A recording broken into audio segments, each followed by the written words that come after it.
What the right is doing here has always been the plan. This has always been the plan. From the beginning, this has been the plan. Going back as far as the preservation of chattel slavery, this has been the right's plan.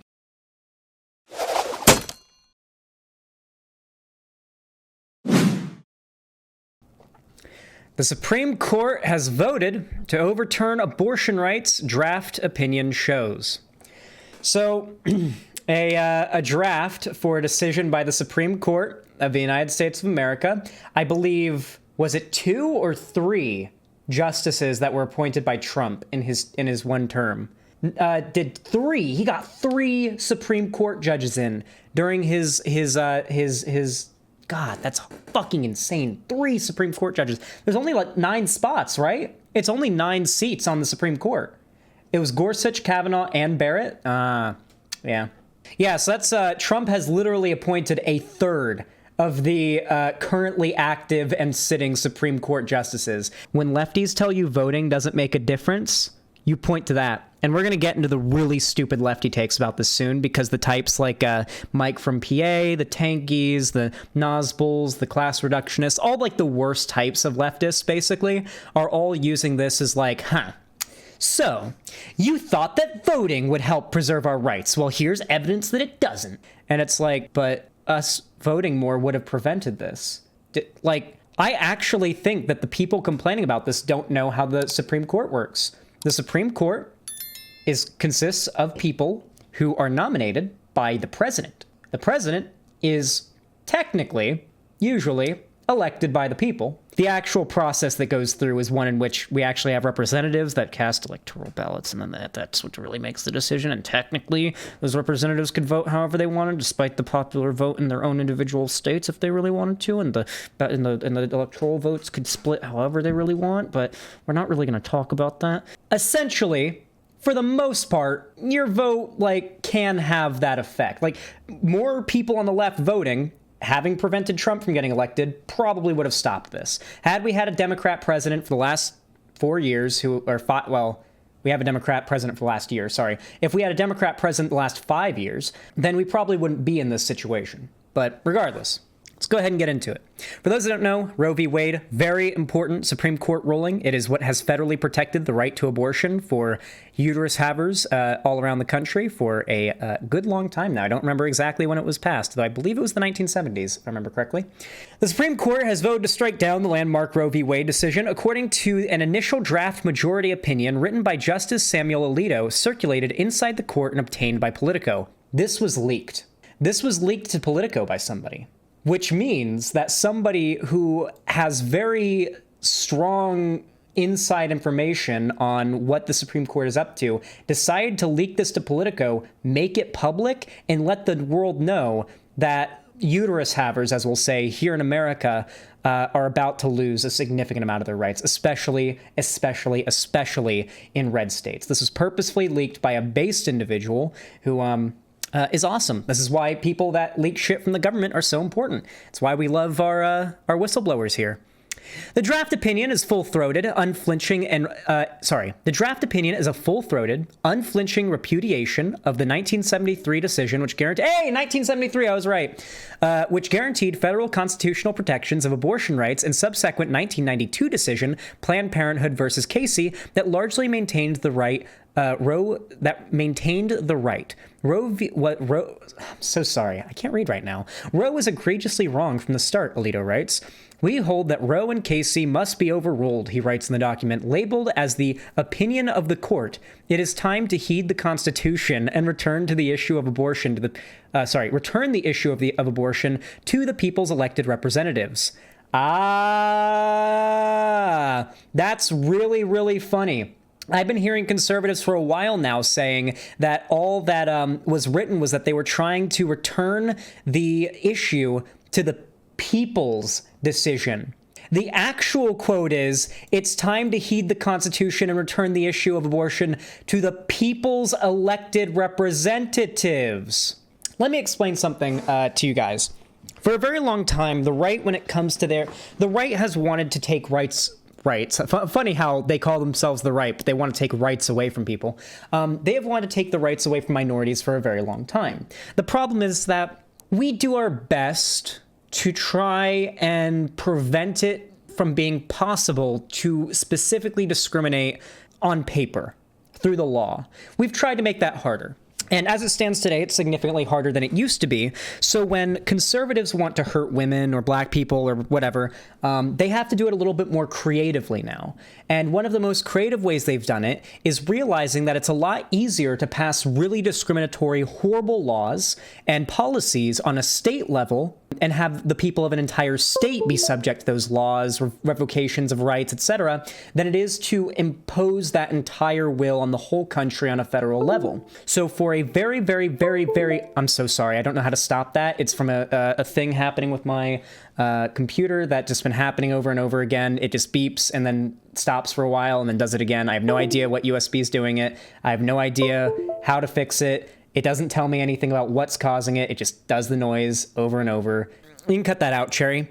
Regardless, though, as I was saying, the right has basically maintained that they can't impose their horrible, horrible policies on a national level as easily as they can do it to smaller populations on a state level. So going all the way back as far as the right trying to justify slavery and segregation, etc., they always said it was about states' rights. And regardless of whether or not they still say insert issue is about states' rights anymore, they still say a dog whistle that's very much along the same lines. And it's states' rights has always been a dog whistle. It's always been a dog whistle.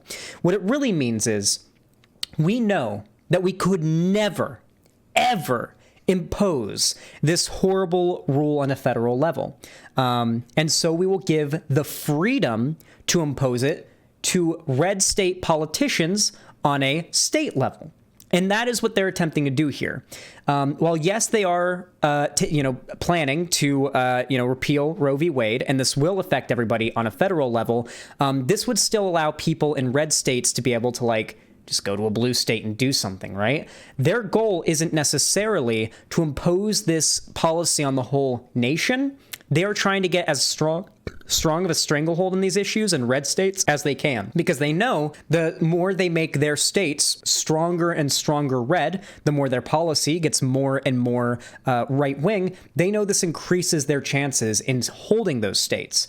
A lot of women who are left-wing in favor of the issue of abortion, etc., are going to, no doubt, if they can, move states because of this. And this is good for the right. When liberals and Democrats leave red states and rural areas and migrate to cities and coastal states, it means that it becomes easier for them to win elections.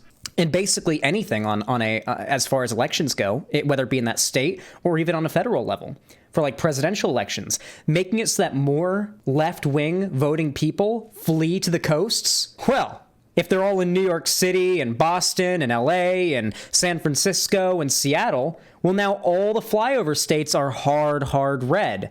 And they've got so many electoral votes in the bag at that point, right? That's a huge part of it. It's a huge part of their motivations, no doubt. It's a pretty good strategy, and it'll probably work pretty effectively. I have no doubt many left-wing people are going to flee from red states and the Rust Belt following this, as more and more of these states use this opportunity to impose restrictions of freedom on the rights of uterus havers. Deliberations on controversial cases have in the past been fluid. Justices can sometimes do change their votes as draft opinions circulate, and major decisions can be subject to multiple drafts and vote trading, sometimes until just days before a decision is unveiled. The court's holding will not be final until it is published, likely in the next 2 months. The immediate impact of the rulings as drafted in February would be to end a half-century guarantee of federal constitutional protection of abortion rights and allow each state to decide whether to restrict or ban abortion. It's unclear if there have been subsequent changes to the draft. No draft decision in the modern history of the court has been disclosed publicly while a case was still pending. This has never happened before. That's why it's so this is crazy. Never before has a draft for a Supreme Court decision been leaked. It's a pretty big deal. The unprecedented revelation is bound to intensify the debate over what was already the most controversial case on the docket this term. The draft opinion offers an extraordinary window into the justices' deliberations in one of the most consequential cases before the court in the last 5 decades. Some court watchers predicted that the conservative majority would slice away at abortion rights without fairly overturning a 49-year-old precedent. The draft shows the court is looking to reject Roe's logic and legal protections. Hey chat, do you guys remember way back in 2016, 2015, before Trump got elected, when a very popular talking point was Trump's more left-wing than Hillary Clinton. How many of you heard Trump is more left-wing than Hillary back during 2016, 2015? Fair amount of you do, I imagine. The narrative that Trump was more LGBT-friendly, more left-wing, more progressive than even Hillary, this is a very common talking point, and people fell for it. Who remembers that one quote? I remember hearing this quote, Trump, from People magazine, 1998. If I were to run, I'd run as a Republican. They're the dumbest group of voters in the country. They love anything on Fox News. I could lie and they'd eat it up. I bet my numbers would be terrific. People who were like on the left, who were fans of Trump, passed this around to convince left-wing people Trump is actually like going undercover. Trump is actually a liberal or like a leftist or a progressive who's actually just taking advantage of the crazy right-wingers to get elected. I legitimately believed that. You want to know the funny thing too? That quote is fake. You probably saw that quote dozens of times, believed it was real. He never said that. It's not even real. It's fake. Trump supporter completely made up that quote, completely falsely attributed it to Trump, and tons of people believed it and actually ran with the idea that Donald Trump is not only more progressive, but just generally more left-wing than Hillary Clinton is. And a lot of people genuinely believed that. That was a big part of the alt-right rabbit hole and how popular it was. It wasn't even just pulling people to the right. It was convincing people that these large right-wing figures had their personal interests and basic moral beliefs and foundations shared among them, right? They tricked you into believing that you share the same moral principles and ideas. And actually, Trump was just, playing 5D chess and going super undercover. But of course, all three of these Supreme Court picks that Donald Trump appointed, all were out like very publicly right-wing, very much Republican. Not only that, but they lied. All three of them had come forward saying that they believe the right to abortion is all fundamental, yada, yada. They all came forward. They all said that they would not, in their time, attack women's rights, or I should say uterus havers' rights to an abortion. They lied. Because of course they were. They're GOP Trump Supreme Court picks. Neil Gorsuch, Brett Kavanaugh, Amy Coney Barrett. Yeah, all three of them came out and said they would not attack uterus havers' right to get an abortion, but of course they did. Of course they all came out, all three of them came out against abortion, no doubt. So with that said, what is going to happen now? What is going to happen now? Well, it sort of depends on the public's response. The idea that abortion is an issue that needs to be given back to the hands of the people is absurd. For starters, we don't make the rights of anybody a question of votes, okay? We would never, ever think that we need to bring the concept of, should we bring slavery back into the vote on whether or not we bring back chattel slavery? We need to put that back in the hands of the voters. Is that something we should be doing? Probably not. We've sort of agreed that like holding ballots on people's rights, especially when we're retroactively trying to take them away again, kind of not good. I'm going to say it right now, okay? America hates women more than it hates minorities. I just want to see chat's reaction to that take. Well, technically women are minorities, but you know what I mean. Wrong? You think so? I think it's true. I think America genuinely hates women more than it does minority groups, because every single minority group and majority group, frankly, white people too, like have an issue with sexism. There are sexism issues with every single marginalized group, no matter what like demographic or anything. And I think that like regardless of where you're looking at demographically, you're going to see massive amounts of sexism against women.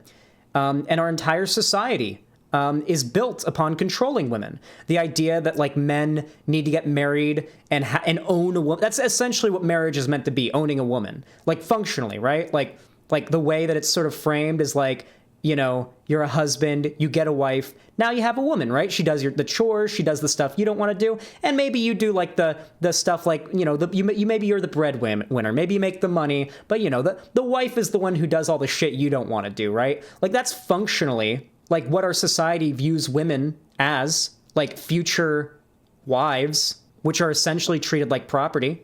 Even here in America. I mean, really, think about it for a minute. Are modern day American wives not basically talked about and treated and looked at like property of their husbands? I think it's telling that we got our first black president before we got a woman president. I don't think it's a bad thing. I don't think we need to have a woman president before a black president or whatever. It's not that. I just think it's indicative of where America's at. I think we have a lot further to go to convince people that a woman can lead a country. Like, oh God, can I tell you something I legitimately thought when I was 16 years old? I was scared that if Hillary Clinton got elected, she'd have her period one day and decide to nuke Russia or something.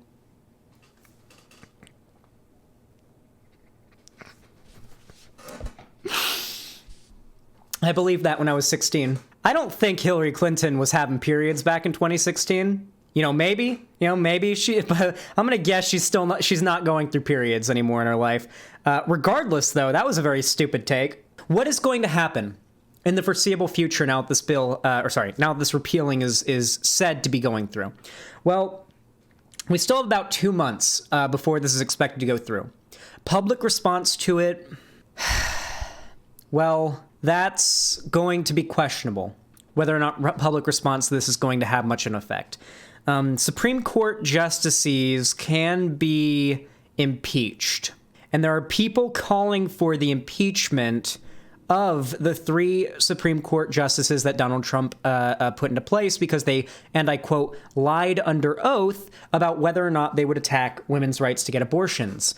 The problem is that, like, if Trump couldn't get impeached, I don't think these Supreme Court justices are going to get impeached. I don't think that's going to happen. Xander Hall, the USA was long overdue for having a black president. Mexico's second president is widely accepted to be at least partially Afro-Mexican. Listen, okay, didn't we give women the right to vote after we gave black men the right to vote? Like, I don't know. Like, I feel like when you look at the rate at which, like, we've introduced rights to groups, it's always been like women last, regardless of what part of that group they are, right? Like they gave black men the right to vote, and then they gave black women the right to vote, right? Women came first. That makes sense from my understanding of first wave feminism being very white and mostly being for advocacy of white women. That lines up with, like, the history I know. But now I'm trying to think, like, is that really true? Oh, wow, it was black men first. I knew it! Oh no, I spilled my monster. Oh no. Oh no. Oh no. It's not too bad, I can take care of it. I just need paper towels. Worth the clip. The Constitution literally said you can't discriminate on the basis of race, but never mentioned gender, so women had to fight for years for their rights. Yeah, I'm sorry, I'm saying it right now. Women, well, like, we will see broad and complete societal acceptance for every single race and ethnicity on Earth before we see full acceptance and lack of misogyny, okay? I think as long as the dynamic between men and women in this society functions the way it does, I don't think the base core of what informs misogynistic practices, ideas, and beliefs is going anywhere. As long as we still have a society in which functionally the vast majority of women are pushed into marriage, which is essentially at this point an institution that designates women as property to be owned by their husbands, I don't think we're ever going to truly lose the misogyny in our society, or at least not bring it down to a level enough where I think we could get a female president. I don't know. I don't think we can get a female president. Not anytime soon. I think we could get a gay black man for president before we'd get a white straight woman for president. That's my hot take. 100%. Now, I'm not trying to do any oppression Olympics or anything here. My point is that, like, women, regardless of their ethnicity or their race or their sexuality or whatever, will always have it the most bad as far as that demographic goes, especially when you start adding on those modifiers, right? And that's why stuff like this is still such a big concern. Now, Hillary Clinton almost won. I highly doubt that. I mean, she did win the popular vote, so that is worth considering, but she didn't win. That's the thing, though. She didn't win. And honestly, Hillary Clinton, as far as, like, politicians go, I mean, she had a fairly, like, bad reputation. I guess you could say that, you know, maybe she definitely could have been better. But, like, I remember how people talked about Hillary in 2008, okay? Her nickname was Hill Dog. People, like, were hype about Hillary Clinton during the Democratic primaries. You know, like obviously Obama still won over her as far as the Democratic primaries go, but like there was serious hype behind Hillary Clinton, I remember, back in 2008. But in 2016, it felt like even the average Hillary supporter was like, yeah, well, the alternative's Trump.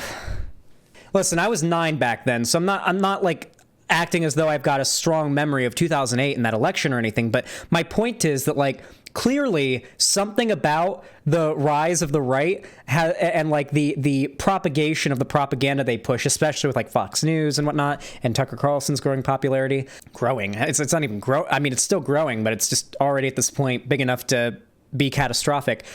These things, I think, have done so much more to make our country more hostile to the concept of a female leader than it would have been even back in 2008. Xander Hall's wrong. Women got the right to vote before natives fully did in 1924. You know, you got me there. I guess Native Americans got the right to vote way after women did. So I guess that's, you know what?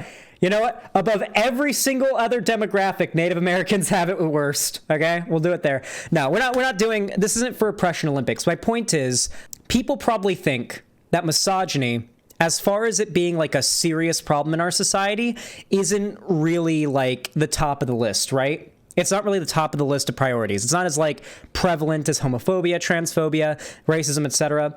I think it's just as prevalent and just as much of a threat. I feel like it's sort of taken a back seat to most other issues, especially as like feminism has sort of like back in 2016, 2015, 2014, feminism was where the culture war was at.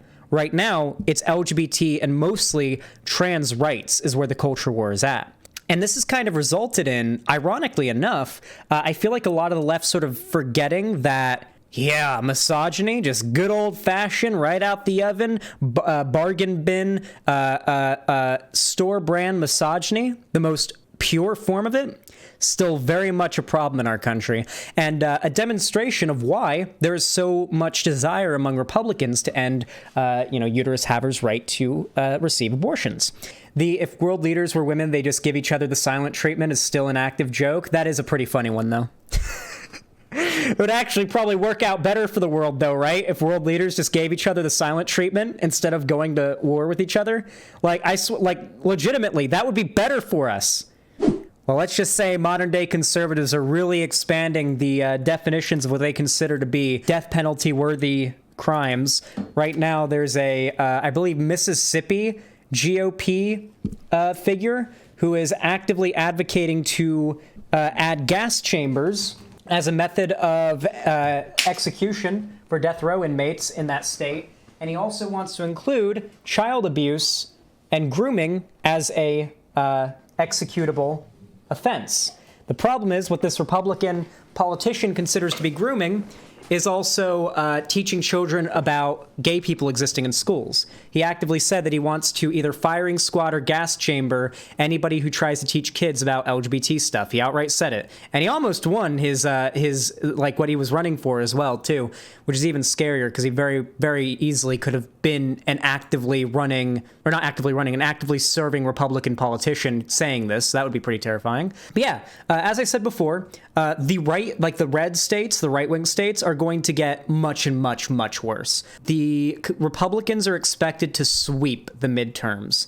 This thing with Roe v. Wade getting repealed could change that. The amount of outrage that this is going to cause is going to be pretty significant. As far as the issue of abortion goes, it is not really like a thing broadly debated by the people of America. Most people either don't have a strong enough a position on it to care enough to be like in favor of banning it, or they're in favor of it explicitly. It is a very small minority of Americans in favor of banning abortion. It's like a teen%. It's like 19 or 18%, maybe less. It's in the teens. It's something small like 29 who want to ban. It's less. It's less, Crowley, I believe. I believe it's less. Wait, can I check right now? So here's one from the Washington Post from 8 hours ago. It's relevant. A majority of Americans say the Supreme Court should uphold Roe v. Wade, the landmark ruling that established a constitutional right to abortion, a Washington Post ABC News poll conducted last week finds. With the Supreme Court poised to overturn the right to abortion, the survey finds that 54% of Americans think the 1973 Roe v. Wade decision should be upheld, while 28% believe it should be overturned. Oh, you were right. It's 28. Okay. I don't know why I thought 18. A roughly 2-to-1 margin. Yeah, so pretty significant amount of people, like more than twice the amount of people, I believe, that want to... there's more than twice the amount of people that want to uphold Roe v. Wade than they want to, like, get rid of it, roughly. So, not exactly an issue that's being debated by the people. This is very much one of those things where, like, a very small, loud minority has turned an issue that's basically settled by the vast majority of society into something that's actually being debated. And that's really scary. It's really scary that something with as little popularity as 28% among Americans can get through. That, like, it is possible for stuff to happen like this. But it's not the fault of electoralism. This is the shit that's really been bothering me. A lot of lefties are trying to blame electoralism for this. Okay. So Biden put out a tweet. And the tweet is about what you would expect. I mean, it's very much him saying that he is very much disappointed in what appears to be the decision of the Supreme Court. He doesn't confirm the validity of the leak, though clearly it is a valid leak. Yeah, it's just, he puts out like a pretty clear, like, oh, I'm not in favor of this, whatever, right? Like what you'd expect him to put out, okay? What you'd expect him to put out. Nothing crazy, nothing all that, like, insightful or anything like that. Just a basic statement denouncing this play by the right GOP-controlled Supreme Court. So this here is a tweet by someone who I follow and follows me. So sorry about this, buddy. But you may know this person after they went viral during the BLM protests because a cop shot his eye out with a rubber bullet because he was protesting in favor of BLM back in 2020. And that's how I ended up following him, because a picture of him with his eye having been shot out came up in my Twitter timeline. And I was like, wow, that's pretty fucking metal. You're badass. So I followed him. Unfortunately, though, pretty cringe political take he made here. Democrats hold a majority, but sure, let's worry about voting in more in November. This person must not know how the Supreme Court operates, or what it is, really.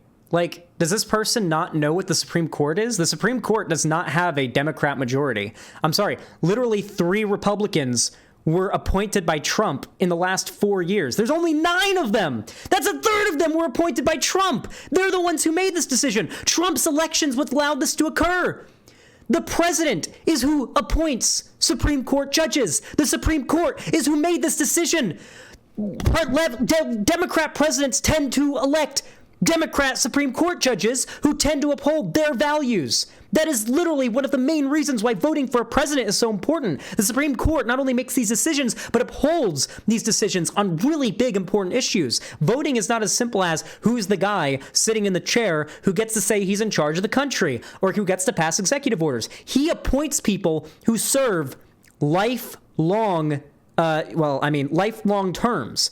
Supreme Court picks serve lifelong terms until they resign.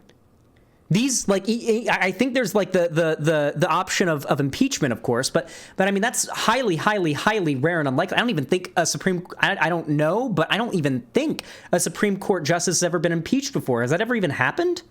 Let me look.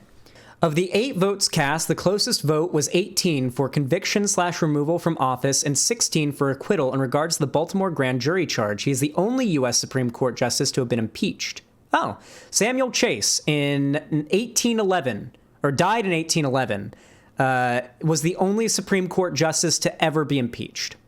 So the last and only time a Supreme Court justice has ever been impeached here in the U.S. was a guy who died in 1811. So, yeah, it's not exactly gonna happen. It's not gonna happen. It's not gonna happen. I'm sorry. They're not gonna get impeached.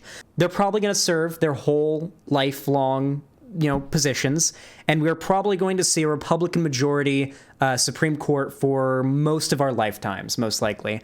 Most of the Republican positions are younger, like young enough that it's very likely they'll live like pretty long, a couple more decades. They'll at least serve for another 20, 30 years, at least the ones that Trump appointed, probably longer.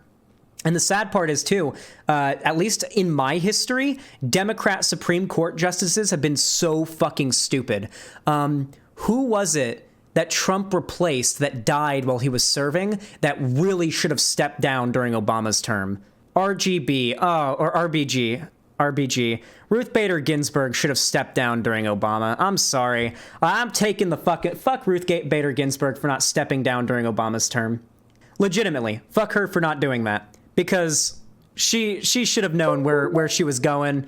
Don't have much time left, about to hit 4 years of Trump, very likely. It's time to step down and let a younger Supreme Court justice get picked. I don't know. These issues are not ones that the vast majority of Americans, one, are interested in having brought back to the table. Nobody, like the vast majority of Americans, aren't even in favor of having the issue of abortion brought to the table again. The reason why the Republicans are doing this is because they know that on a state level, in the red states, this is going to give them more ability to crack down on minority groups, from women to, obviously, with their current pushes against CRT and the teaching of LGBT existence in schools or anywhere else. They're actively trying to wage a war, a culture war, for them, it's a culture war. That's the thing, though. For straight, cis, white dudes, like yours truly, who aren't politically active and not invested in the left-winning, and like marginalized people having their rights, and for the vast majority of people, this isn't an issue that affects. It doesn't affect us straight white men enough, cis straight het white men, whatever you want to say, whatever, enough for us to feel the effect of this. At least not explicitly. Here's what's going to start to happen. I grew up in Florida, right? I grew up in good old Florida, and I'll admit I miss it sometimes. But one of the craziest memories, one of the most Florida moment memories I have is from when I was in 6th grade, and I was 12 years old. And I had this classmate that I rode with on the bus who was pregnant. She was also in 6th grade. Do any of you want to guess how old she was? 12. Do you want to guess how old the father was? The father that she was still in a relationship with? 19. She kept the baby, and she had it. Do you want to know where she is now? Dead. Drug overdose. Found out about it when I was in 9th grade. We were in 9th grade when she died of a drug overdose. Don't know what. It was a drug overdose, though. It was never specified on. I never heard the specifics. Her parents didn't come out publicly with the specifics. But drug overdose. And she was going through depression and had turned to drug use shortly after her child was born. It was probably opiates. Overdose. And giving birth at 12 years old, having a child to raise at 12 years old, even though it was she thought, I guess, a consensual relationship that she was ready for. It ruined her life, and she killed herself over it. Is the kid okay? The kid has a dead mom who killed herself because she had the kid when she was 12. Ironically enough, the kid would have been like half the age that she was when she got pregnant by the time that happened. Really fucked up shit. And that's a Florida moment. We weren't taught sex ed. I remember sitting on the bus talking to her, and I didn't know what a vagina looked like. My classmate, who was the same age as me, was sitting next to me on the school bus with a baby inside of her, and I'd never even seen what a vagina looked like before. But that's the level of sex ed that we have in school. You got to understand, guys, I never learned I taught myself how to put on a condom. I taught myself most basic sex ed. Most basic sex ed I learned over the internet, in my later teens, because we weren't taught it in school. I learned what a vagina looked like through porn. Never, ever learned, never saw a diagram of a vagina in school. Never once saw a diagram of a vagina in school or a penis. I learned literally every bit of genital anatomy off the internet. They never once taught that in school. It was all, as far as, when sex ever did come up, which was rare. They didn't even touch the topic of sex.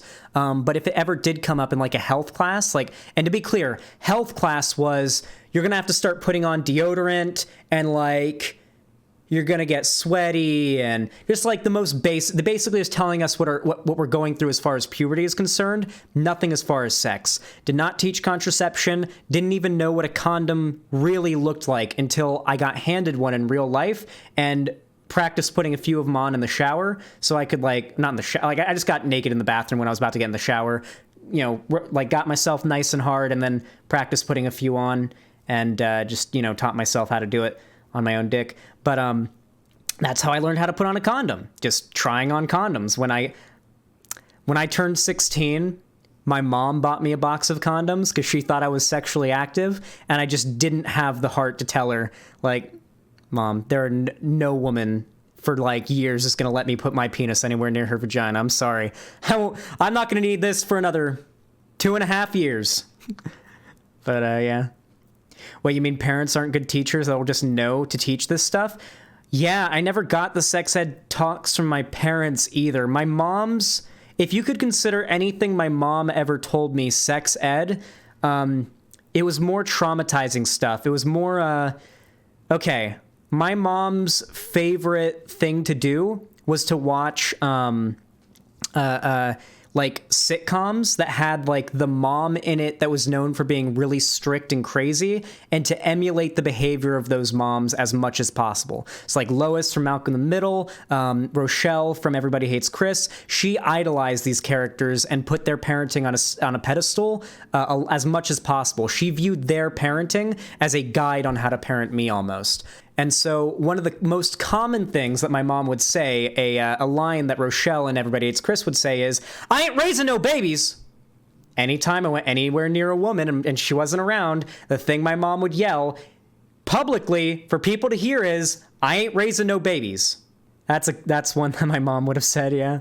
Anyway, like, as far as it went for me, just not the best sex ed education. And it goes to show that I grew up. When I was in 6th grade, there was a 12-year-old girl I sat next to on the bus that I was friends with who was pregnant, who had a baby and killed herself by the time before she turned 18.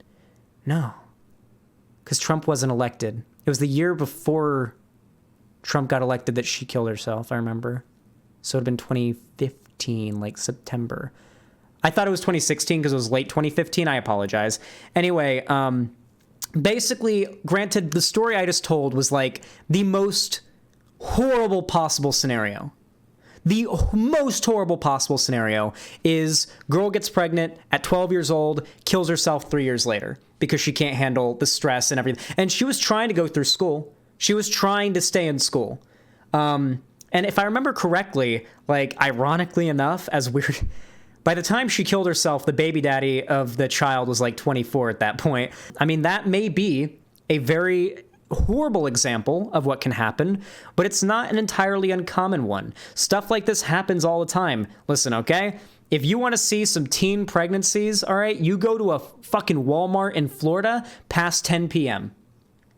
Go to a Walmart in Florida in like a somewhat rural town past 10 p.m. and you will see pregnant teenagers hanging out. Teenagers who really need to not be pregnant and need to be like doing not pregnant teenage things, I guess. And I mean, yeah, I mean, sure, they could have gotten an abortion, technically, legally, I imagine, maybe, potentially. I don't know the exact laws on abortion in Florida, but like they could have, possibly, with parental consent. The classmate in question I had, her parents were hardcore Southern Baptists. Hypers in chat if you know about the Westboro Baptist Church. Her parents were members of the Westboro Baptist Church. I don't know if it was the exact Westboro one, but it was like Baptist, like the same tier of shit. It was the same shit, and they were Baptist. And part of a particular Baptist church that I believe, it may not have been the Westboro Baptist Church. It might have been one very similar. But yeah, the parents wouldn't have let her have an abortion. I don't know if she wanted to have one. She probably didn't know what an abortion was. She wasn't old enough. She probably wasn't old enough to know what an abortion was, if I'm being honest. And she had to have gotten some level of neonatal care. She had to have seen a doctor and like, gotten an ultrasound or a checkup or something. But I mean, hell, knowing her parents and what they were like, it's possible they didn't have a big fan of doctors, so she might not have had that. Do you want to know what the conservative solution to this situation is? Do you want to know what the conservative solution to this classmate situation would have been? What they're trying to do. It's what they're trying to do, which is eliminate the age barriers for marriage so that she could have married at 12 years old her 19-year-old husband to raise the kid. That's the conservative solution. The conservative solution was for her to drop out of school at 12 years old, get married to that guy, and become a mother at 12 years old. And you know what the excuse from the right would have been? Well, she shouldn't have had sex. That would have been the excuse. If you have any doubt about that, by the way, I can show you an even more ghoulish response from a blue checkmark conservative on Twitter, who of all people, I saw a tipster quote tweet with some based ass shit. Oh, sorry, not a checkmark, but a 139 follower conservative figure, Dr. Boyce Watkins. Let's make Black America great again. Yes, is a black conservative doctor who tweeted this. The term forced birth is made up propaganda. Nobody forced you to have sex.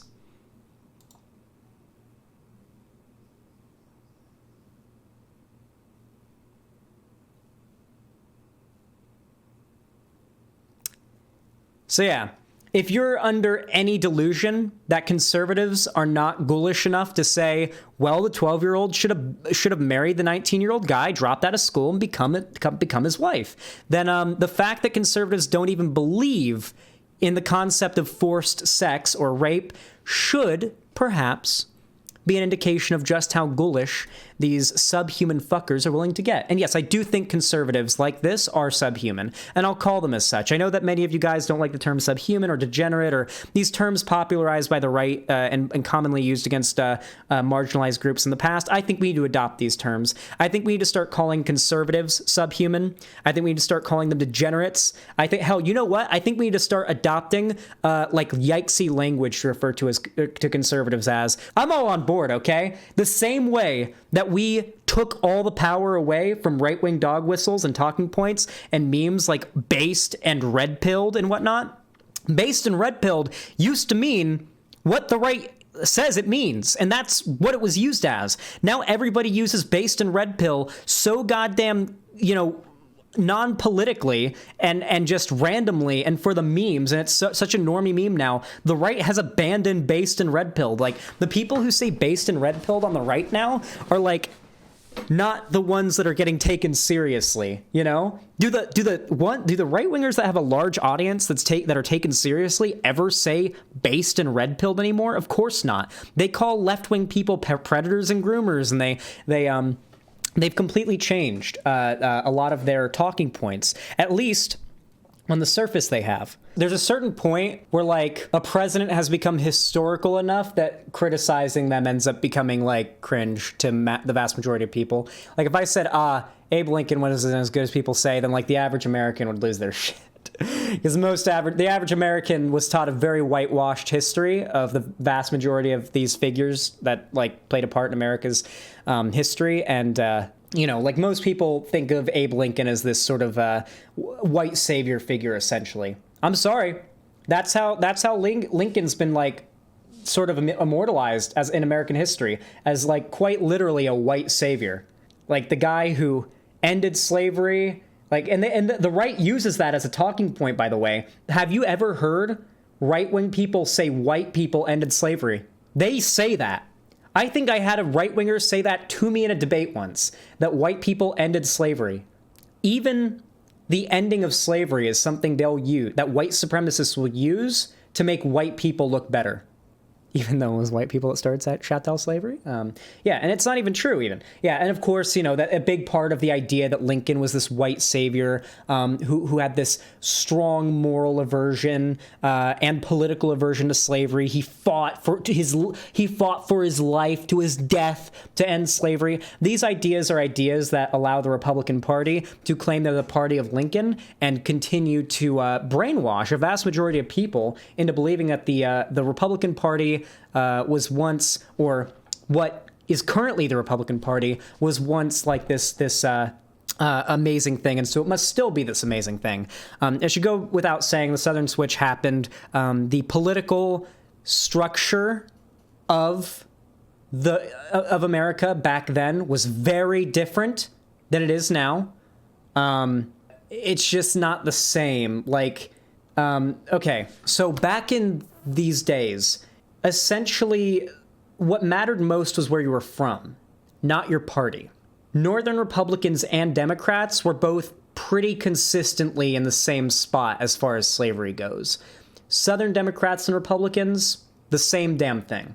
Like they were like Southern Democrats and Republicans about on the same page as far as slavery is concerned. Northern Democrats and Republicans was about the same page. It wasn't until after slavery ended, as far as, you know, the American history myth would tell you, the actual last chattel slave was, as it turns out, released in the 1940s and freed. But the year that American politicians and like the American government wants you to believe the last slave was freed, it wasn't until after that we really started to see the modern structure of like the Republicans and Democrats start to get borne out, right? Back then it was more of it wasn't a Democrat Republican thing so much as a North-South thing, and the Republicans right, Democrats left thing is much more a modern thing that is a product of the booming business of the Industrial Revolution here in America. It was really the Industrial Revolution, the explosion of capitalism, and the growing prominence of these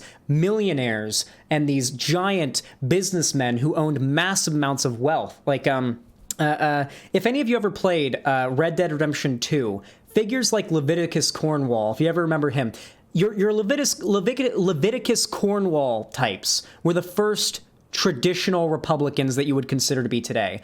People who would hire independent agencies to literally kill and beat and attack their workers into not striking. Like literally, like the Pinkerton Detective Agency got its start from being hired by millionaires and like business industry owners to like beat their workers out of striking. Like, oh, you want to strike? Well, we hired an entire police force to kill or attack you if you try to strike against us or stage a picket line or something. And yeah, in some places it was against the law to quit your job. Yeah, obviously we saw for black people specifically, it was against the law to quit your job. The specific law that made quitting your job without following the proper processes was a law that was almost exclusively used on black people and other minorities. Though at the time, I guess Irish people were seen as a minority. They got hit with that shit kind of hard, but doesn't really count though if they're not seen as white, right? If they're literally called inside out N-words, it's hard to say that, like, dude, conservatives will try to argue, hey, no, white people have been racism against for their race. What about the Italians and the Irish here in America during the early 1900s and late 1800s? What about them? And it's like, are you really going to claim that Irish people were being shit on for their whiteness when they were literally called inside out N-words? It was very clearly they didn't consider them white, is why. Okay. Just because Irish people weren't considered white doesn't mean that white supremacy isn't real all of a sudden. The Irish stood with the Black Panther Party and not with their Irish American counterpart. That's pretty base. Don't forget the right tried to use Stan Lee as someone who would agree with them, but Stan Lee was fucking progressive. Dude, Stan Lee went on an interview before he died. He was very old in this interview. This is like not long before his death. This is a recent clip as far as his lifetime goes.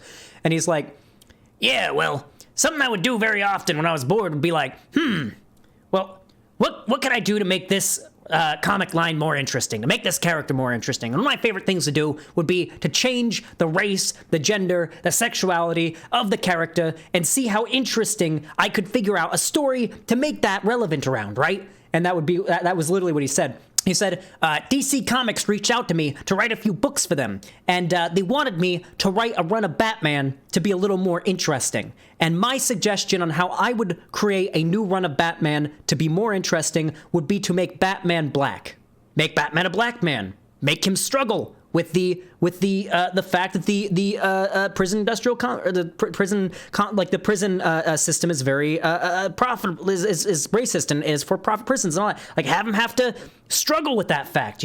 That was literally something he talked about. Like, he legitimately would think about how cool would it be if I race swapped this character to be black, or this character to be a woman, or this character to be gay, and how interesting would that make the story? That was literally something he talked about, what he would do back in the 60s and 70s, and he admitted it, like, in the 2020s, like, before he died. Well, no, he died in, no, it wouldn't have been at the 2020s. Well, the 2010s, but still, right? Like, I did a lot of stun locking there, but the main, I guess, the main point of what I'm saying here is that what the right is doing here has always been the plan. This has always been the plan. From the beginning, this has been the plan. Going back as far as the preservation of chattel slavery, this has been the right's plan. You make it harder for the rights of minorities to be upheld by the federal government by eliminating laws and policies that ensure equal treatment and rights for certain marginalized groups. You get rid of those on a federal level. And then you give the freedom to states to take away those rights on a state level, as long as those states are obviously red enough. And that is their goal. Their goal is to secure enough red states, enough electoral votes, to push enough left-wing people out of those states, functionally, that they've basically got every election in the bag. I wouldn't be surprised if that's their goal. If they can push enough left-wing people out of purple states, that's more guaranteed red states for them. It's a big deal. The more purple states turn red, the better for them. And the biggest thing that turns purple states red is wealthy, usually wealthier, like city living left-wing people moving to larger cities on the coasts. That's a big part of it, right? It's where the term flyover country comes from. A lot of left-wing, like, I know this is a problem, a lot of liberal messaging is very discriminatory towards, like, working class people in rural areas. But I'm sorry, a lot of working class people in rural areas are fucking stupid. And if you're trans, gay, black, etc., if they could, they would kill you. Good amount of them would.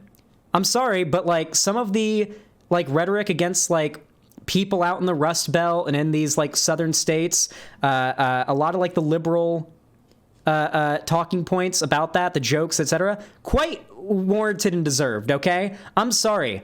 There are still sundown towns in America out there, okay? There are still towns where you don't go outside after dark if you're black, okay? That still exists here in America in the South. There are still sundown towns in the South where you don't go outside if you're black, okay? These are real things. These are real serious problems out there in the in these rural areas. And these are the states, these are the areas that have the strongest Republican hold. Classist Zan, is it classist to acknowledge the fact that education tends to correlate directly with left-wing political beliefs? And education tends to correlate with money and infrastructure and being closer to a city? I don't really think it's classist to say that, because it's not. Like, I'm sorry, but the data shows the more educated you are, the more likely you are to be left-wing, to be progressive, to be on the left in general. Like, the more educated, the closer to a city you live, the better infrastructure, the more money there is in the area you live for the schools in the area to be paid for by property taxes, the better education you're going to get, and just frankly, the more likely you are to be left-wing, because reality has a liberal bias. It's bold to assume uneducated people are right-wing, though. I never said uneducated people are right-wing. I said that education and wealth and a locality close to a high-income area, usually a densely populated city or suburban area, tends to correlate with higher education, and higher education correlates directly with being on the left. I'm not condemning people for being uneducated. I'm simply pointing out the fact that in these areas where there is very little lack of good education, I mean, most of those rural kids are being homeschooled. A lot of rural kids are getting homeschooled simply because of the distance to the nearest school. Just because it's less work to homeschool your kid than to get them to the nearest school. There are a lot of rural kids that literally help their parents keep their property. Like, they have to, do work on the property throughout the day, can't afford to go to school, so they're homeschooled. I knew several kids like that. when I was homeschooled and I did FLVS, Florida Virtual School, back in Florida, and I do like, I talked to some of my classmates on there. Most of them were rural livers, like they were living out in rural areas, and the reason they were homeschooled was because they were helping their parents with agriculture stuff. A lot of farms, a lot of dairies, a lot of just generally cow-related farming in Florida. You go out in Florida, out into the middle of just some random like rural area, you're gonna see two animals: horses. If you're lucky, a lot of cows. You'll see some horses. I've seen a lot of horses randomly just walking around in like the... Okay, I should clarify, by the way. We're talking like you're driving down a road and there's like a barbed wire on the side of the road. And then you look past the barbed wire, big fucking field full of either horses, sometimes, usually cows, and deer. Well, there's no deer fields. Usually the deer come into the fields with the horses and the cows to be there, and you just see them out there. But yeah, I mean, that's a thing too. Like, to be clear, a lot of people from where I grew up were living in these rural areas where they were homeschooled simply because of either they're too rural to get to a school, or two, they're so rural because their parents' main source of income is some sort of agriculture of some kind, and they literally have to be at home to help with it. And they have to have a stretchable and flexible enough schedule that they can, you know, go to school and do their schoolwork when they can. Yeah. I mean, these are real issues, and stuff like that leads to more conservatives. I hate to say it, but it does. Lack of education tends to pump out conservatives. There's nothing wrong with being uneducated. You don't get to choose where you were born or where you grew up or whatever. However, I will say, when uneducated kids grow up into conservative adults, you don't get to use the lack of education as an excuse anymore for being a conservative. I don't know if that follows through. That's so accurate, though. I know. There's a very common, something that's very prevalent among the left is this not a moral superiority, more of a logical superiority that a lot of lefties will feel by being maybe not overtly, but at least a little tiny bit class reductionist. Even if it's just a drop of class reductionist, I find a lot of lefties have a problem with certain things, right? Like, a few people in here got really mad that I said lack of money and education tends to pump out conservatives. Some of you genuinely got mad and thought I was being classist there.